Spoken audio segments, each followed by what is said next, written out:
Hello everyone, good morning to all of you and welcome to my channel Logic Pathshala. So आज की इस video में हम करेंगे 13 जून 2020 की इंपॉर्टेंट करंट अफेयर्स के क्वेश्चन।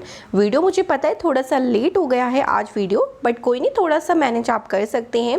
बट देखिए मैं मॉर्निंग में बट जस्ट अभी आपको वीडियो प्रोवाइड कर दूँगी। आप करंट अफेयर्स के क्वेश्चन को ज़रूर पढ़ें क्योंकि क्वेश्चन बहुत इंपॉर्टेंट होते हैं। आपके जितने भी अपकमिंग एग्ज़ाम होंगे वहाँ से यहाँ से क्वेश्चन ज़रूर पूछा जाएगा, क्योंकि यहाँ पे मैं आपको एक चुन के क्वेश्चन जो है वो कराती हूँ।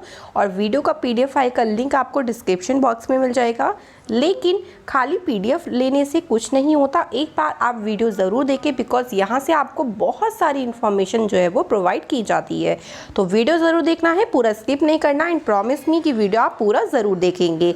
तो चलिए फिर से स्टार्ट करते हैं, एक स्माइल के साथ शुरू करते हैं आज की वीडियो। एंड जिन लोगों ने अभी तक चैनल को सब्सक्राइब नहीं किया हो, फटाफट जाइए सब्सक्राइब करें, नोटिफिकेशन बेल आइकन पर क्लिक करें ताकि रोज़ की वीडियो की नोटिफिकेशन सबसे पहले आपके पास पहुंचती रहे। तो देखिए फर्स्ट क्वेश्चन हमारे पास क्या है।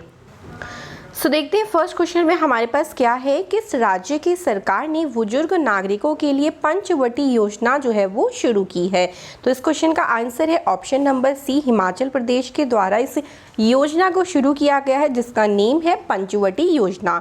देखिए थोड़ा सा ना मैं इसको योजना के बारे में बताऊँ ना तो नाम से ही पता चल जाएगा। अगर आपने पंचवटी को सुना होगा तो पंचवटी एक तरीके से आप पार्क सोचेंगे, ठीक है। आई होप सो रामायण में भी एक पंचवटी का पार्क था जिसमें सीता जी को बिठाया गया था, तो पार्क से इसको रिलेट करें थोड़ा सा पंचवटी को। तो इस योजना के तहत बुजुर्ग नागरिकों के स्वास्थ्य के लिए पार्क और उद्यान का निर्माण ज़्यादा से ज़्यादा कराया जाएगा। मुख्यमंत्री के अनुसार राज्य के विभिन्न हिस्सों में लगभग 100 पार्क जो है वो विकसित किए जाएंगे, जिसमें पैदल ट्रैक भी बनाया जाएगा ताकि वहाँ पे आप क्या कर सको, वॉक कर सको, और वहाँ पे आयुर्वेदिक औषधि भी जो है वो लगाई जाएंगी। तो इससे क्या होगा, देखिए स्वास्थ्य हमारा अच्छा रहता है जब हम कहीं अच्छे से खुले वातावरण में जहाँ पे पेड़ वगैरह लगे, ऑक्सीजन हमें भरपूर मात्रा में मिलती है, तो जब हम वहाँ पे वॉक करते हैं तो हमारी बॉडी में एक अच्छी एनर्जी का जो है वो क्रिएट होती है, ठीक है। तो उसके लिए ही हिमाचल प्रदेश के गवर्नमेंट ने जो है वो पंचवटी पार्क बनाने की जो है वो योजना शुरू की है। अब देखिए बात हुई हिमाचल प्रदेश की, तो इसके बारे में जान लेते हैं। हिमाचल प्रदेश की राजधानी जो है वो शिमला है। हिमाचल प्रदेश के सीएम का नाम है जयराम ठाकुर और हिमाचल प्रदेश के गवर्नर का नाम है बंडारू दत्तात्रेय। तो आपको बंडारू दत्तात्रेय, आपको ये सारी भी इंफॉर्मेशन एक्स्ट्रा में जो बताई जाती है ना, ये कि सीएम कौन है, गवर्नर कौन है, राजधानी क्या है, तो ये भी आपको ज़रूर ध्यान देना है क्योंकि बिकॉज ये भी इंपॉर्टेंट क्वेश्चन बनता है एग्जाम के लिए, ठीक है। तो याद रहेगा फर्स्ट क्वेश्चन पंचवटी योजना, हिमाचल प्रदेश। चलिए फिर अगले क्वेश्चन की तरफ चलते हैं गाइस। चलिए फिर अगले क्वेश्चन में देखते हैं। आ गई भाई हमारे पास बुक आ गई एक। अब बताना है जो लॉन्च पुस्तक अभी हुई है जिसका नाम है lockdown lessons living and other stories, ये पूरा बुक का नाम है, लंबा चौड़ा सा। इसकी लेखिका कौन है? तो ऑप्शन नंबर ए बिल्कुल इस क्वेश्चन का सही आंसर है। शोभा डे एक प्रसिद्ध लेखिका है जिन्होंने ये पुस्तक लिखी है।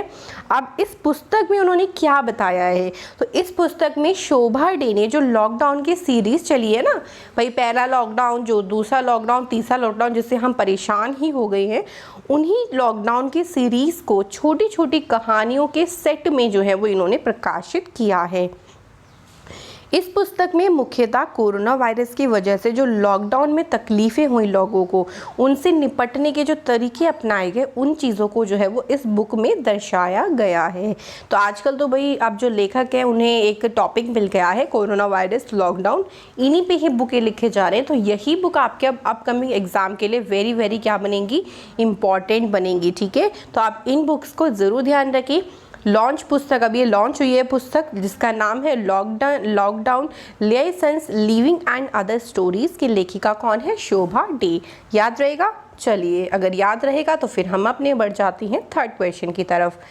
थर्ड क्वेश्चन में हमारे पास पूछा गया है कि भाई जगेश मुकाती का अभी हाल ही में निधन हुआ है, वह एक प्रसिद्ध क्या थे, ठीक है। तो भाई जो फेमस लोग होते हैं उनका निधन ही होता है तो भी वो पूछ लिया जाता है, तो ये एक फेमस अभिनेता थे। ऑप्शन नंबर डी बिल्कुल इस क्वेश्चन का राइट आंसर है। इन्हें सांस लेने में प्रॉब्लम थी, ठीक है। तो इनको जो है वो आपके लीजिए लंग्स वगैरह की थोड़ी प्रॉब्लम थी, जिसकी वजह से चलते इनका जो है वो निधन हो गया था। इन्होंने हंसी तो फंसी मूवी में भी काम किया है, साथ ही साथ इन्होंने गुजराती थिएटर में भी काफ़ी ज़्यादा काम किया है। तो अभी जगेश मुकाती इनका नाम है और हाल ही में इनका जो है वो निधन हुआ है। तो ऑप्शन नंबर डी इस क्वेश्चन का बिल्कुल सही आंसर है। अगला question is very important and आज तो कल काफ़ी फेमस क्वेश्चन ये चल रहा है। क्या है, किस देश ने पनडुब्बी को दुनिया के सबसे गहरे बिंदु जिसे कहा जाता है मारियाना ट्रेंच, ये दुनिया का सबसे गहरा बिंदु है, यानी समुद्र तल से जिसकी निचाई या गहराई सबसे ज़्यादा है उस बिंदु का नाम मारियाना ट्रेंच है। उसके नीचे 10,960 मीटर तक किस देश ने अपनी पनडुब्बी को जो है वो पहुंचा दिया है। तो भाई इंपॉर्टेंट क्वेश्चन बनेगा, इसका आंसर है चीन। चीन तो आजकल वैसे भी हर चीज़ के रिकॉर्ड तोड़े जा रहा है। तो चीन ने मानव रहित पनडुब्बी को, यानी उसमें कोई मानव नहीं, क्योंकि देखिए घटना भी हो सकती है, इतने गहरे बिंदु तक आज तक कोई नहीं पहुंच पाया है, तो वहाँ पे क्या हो ऐसा किसी को नहीं पता। तो ये जो पनडुब्बी थी ये मानव रहित पनडुब्बी थी। इसको दुनिया के सबसे गहरे बिंदु मारियाना जो ट्रेंच है उसके नीचे भी 10,960 किलोमीटर तक जो यहाँ पे 960 हो गया है, 10,960 है ये, ठीक है। इसको थोड़ा सा सही कर लीजिएगा, कभी कभी ना जल्दबाजी में मिस्टेक हो जाती है, ध्यान नहीं जाता। तो मैंने आपको बता दिया। आपसे ये भी पूछा जा सकता है कि भाई मारियाना ट्रेंच के नीचे कितने मीटर तक चाइना ने पहुँचाया है, तो ध्यान रखना है 10,960 मीटर तक पहुँचाया है पनडुब्बी की मदद से। जो पनडुब्बी के 4 बार, मतलब ये जो मारियाना ट्रेंच है ये शांत महासागर में सबसे गहरा जो है वो तल है। इस मिशन के तहत उन्होंने गहरे समुद्र को जाना है, उसकी माप को जाना है और जाना है कि भाई नीचे क्या क्या चीज़ें हैं जो हम शोध, जिस पे हम अनुसंधान वगैरह जो भी हम रिसर्च है वो कर सकते हैं। इन सब का पता लगाने के लिए ये प्रयास किया गया है चाइना के द्वारा। अब बात करते हैं चाइना की, ठीक है। चाइना की बात आई तो भाई चाइना की बात तो करनी पड़ेगी, बुरा मान जाएंगे चाइना वाले। तो चाइना की बात करें तो चाइना की राजधानी जो है वो बीजिंग है। चाइना की जो करेंसी है वो रेन में भी है, ठीक है। थोड़ा सा ना इसका नाम अटपटा सा है, बट आपको ध्यान तो रखना ही पड़ेगा। रेन मिन बी, ये जो है वो चाइना की करेंसी है। और चाइना के जो राष्ट्रपति हैं उनका नाम है शी जिनपिंग। ये तो काफ़ी बार सुन लिया होगा, अब तो रट ही गया होगा। चाइना के प्रेसिडेंट का नाम शी जिनपिंग यहाँ के राष्ट्रपति है। चाइना जो देश है उसमें सबसे ज़्यादा, यानी विश्व का सर्वाधिक जनसंख्या वाला देश है, और उसके बाद तो हमारा ही देश आता है भारत। और ये तो आप सभी को पता है कि कुछ टाइम में हम चाइना से भी आगे निकल ही जाएंगे, जिस तरह हमारी जनसंख्या बढ़ रही है। तो ध्यान रखना है, इंपॉर्टेंट क्वेश्चन है ये बहुत ही ज़्यादा। चाइना ने सबसे गहरे बिंदु से भी 10,960 मीटर तक जो है वो मानव रहित पनडुब्बी को पहुंचा दिया है। चलिए फिर आगे बढ़ जाते हैं, इसी के साथ 5th क्वेश्चन देखते हैं।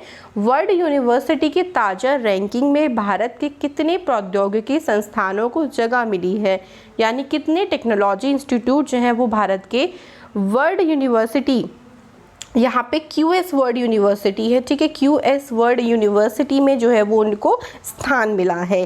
तो अगर बात करें रैंकिंग में तो टॉप 500 यूनिवर्सिटी में से 500 यूनिवर्सिटी में बात होती है यहाँ पर, तो भारत के 500 यूनिवर्सिटी में से 8 यूनिवर्सिटी को जो है वो जगह मिली है। एक बार नाम सुन लीजिए उनके: IIT Bombay, IIT Bengaluru, IIT Delhi, IIT Madras, IIT Kharagpur, IIT Kanpur, IIT Roorkee और IIT गुवाहाटी ने, ये 8 IIT हैं जिन्हें QS वर्ल्ड रैंकिंग में जो है वो स्थान मिला है।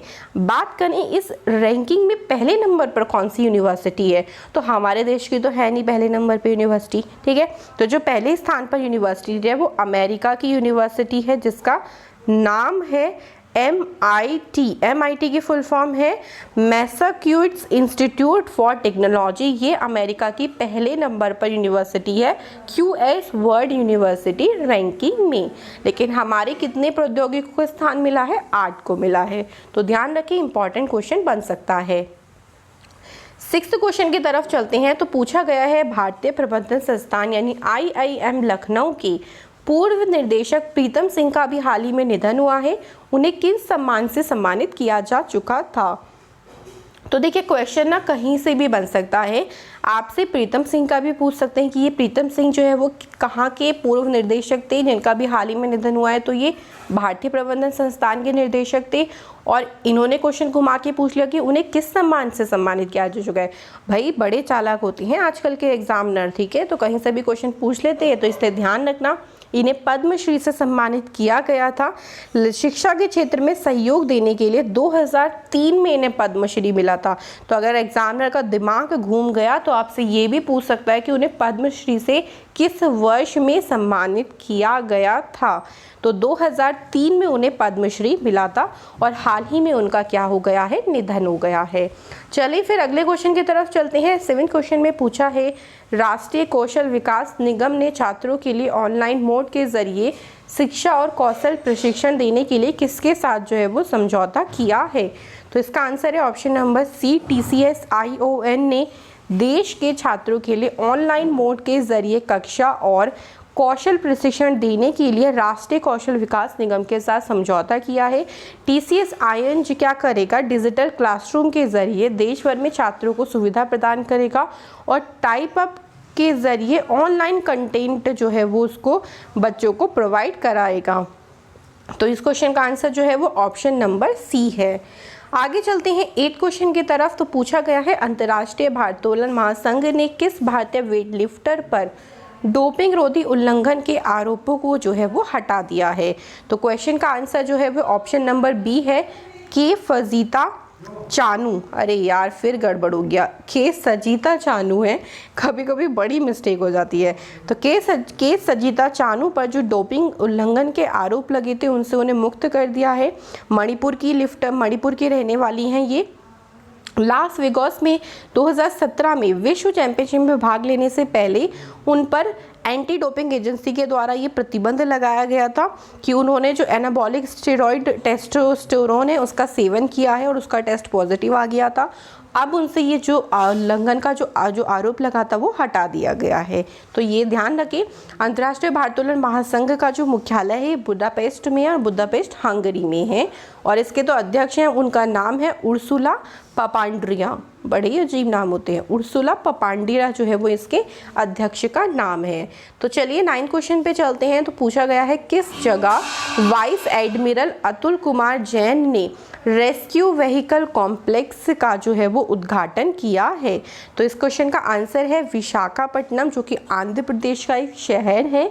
उसमें वाइस एडमिरल अतुल कुमार जैन ने रेस्क्यू व्हीकल कॉम्प्लेक्स इसका उद्घाटन किया है। इस प्रणाली में एक पनडुब्बी बचाव पोत, एक रिमोट ऑपरेशन वाहन, साइड स्कैनर, सोनार और संबंधित उपकरण शामिल हैं।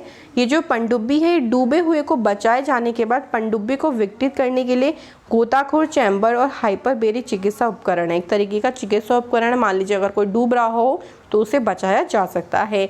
अब ये आंध्र प्रदेश का एक शहर है, तो आंध्र प्रदेश की बात ही हुई है तो बात कर लेते हैं। राजधानी है अमरावती। आंध्र प्रदेश के मुख्यमंत्री का नाम है YS जगन मोहन रेड्डी और आंध्र प्रदेश के गवर्नर का नाम है विश्वभूषण हरिचंदन। तो ये सारी इन्फॉर्मेशन मैं आपको देती रहती हूँ बिकॉज ये बहुत ही ज़्यादा इम्पॉर्टेंट है।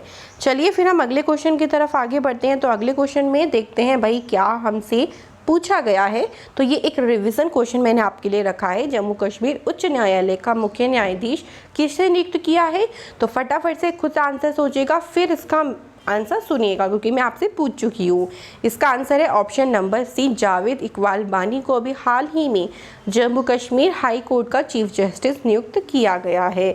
चलिए अगला क्वेश्चन तो भैया आपके लिए आ गया क्योंकि 10 क्वेश्चन मेरे समाप्त हो गए जो मुझे आपको बताने थे। अब क्वेश्चन है, किस भारतीय लेखिका ने एशिया रीजन के लिए कॉमनवेल्थ शॉर्ट स्टोरी प्राइज 2020 जीता है। जय दया ठाकुर, कृतिका पांडे, नेहा धरवन या फिर पल्लवी रावत। तो ज़रूर कमेंट बॉक्स में दे, नहीं तो फिर आपको पनिशमेंट भी मिलेगी। तो कमेंट बॉक्स में आंसर जो है वो क्वेश्चन का ज़रूर करें। लास्ट वीडियो का क्वेश्चन डिस्कस करते हैं। तो देखिए लास्ट वीडियो में मैंने आपसे एक क्वेश्चन पूछा था कि किस राज्य की सरकार ने रोजगार सेतु योजना लॉन्च की है। तो इस क्वेश्चन का आंसर है मध्य प्रदेश। मध्य प्रदेश के द्वारा इस योजना को लॉन्च किया गया था। अब इस योजना में क्या आता तो ये भी मैं बता देती हूँ। जो मध्य प्रदेश में प्रवासी लोग आ रहे हैं, जो भी जितने कुशल हैं, मतलब उनकी कुशलता के आधार पर उनको रोजगार दिया जाएगा। सिर्फ मध्य प्रदेश के लोगों को नहीं, अगर बाहर का कोई भी व्यक्ति मध्य प्रदेश में जो है वो आ रहा है और उसे रोजगार चाहिए तो इस योजना के तहत उन सभी को रोजगार दिया जाएगा। तो ये किया है मध्य प्रदेश की सरकार ने। बात हुई है मध्य प्रदेश की, तो कैपिटल मध्य प्रदेश की है भोपाल। मध्य प्रदेश के जो सीएम है उनका नाम है शिवराज सिंह चौहान और मध्य प्रदेश के गवर्नर का नाम है लालजी टंडन। तो ये सब याद रहेगा ना? तो ये सब याद रहेगा नहीं, रहना ही पड़ेगा बिकॉज ये इंपॉर्टेंट है। तो आज की वीडियो तो हमारी समाप्त हो गई है। वीडियो पसंद आए तो वीडियो को क्या करना है बताइए?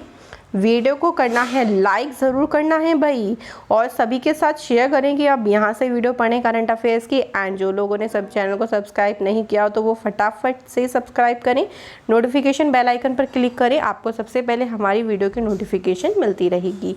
तो चलिए फिर मिलेंगे कल के करंट अफेयर्स के क्वेश्चन के साथ। Thank you, bye bye and all the best for your success.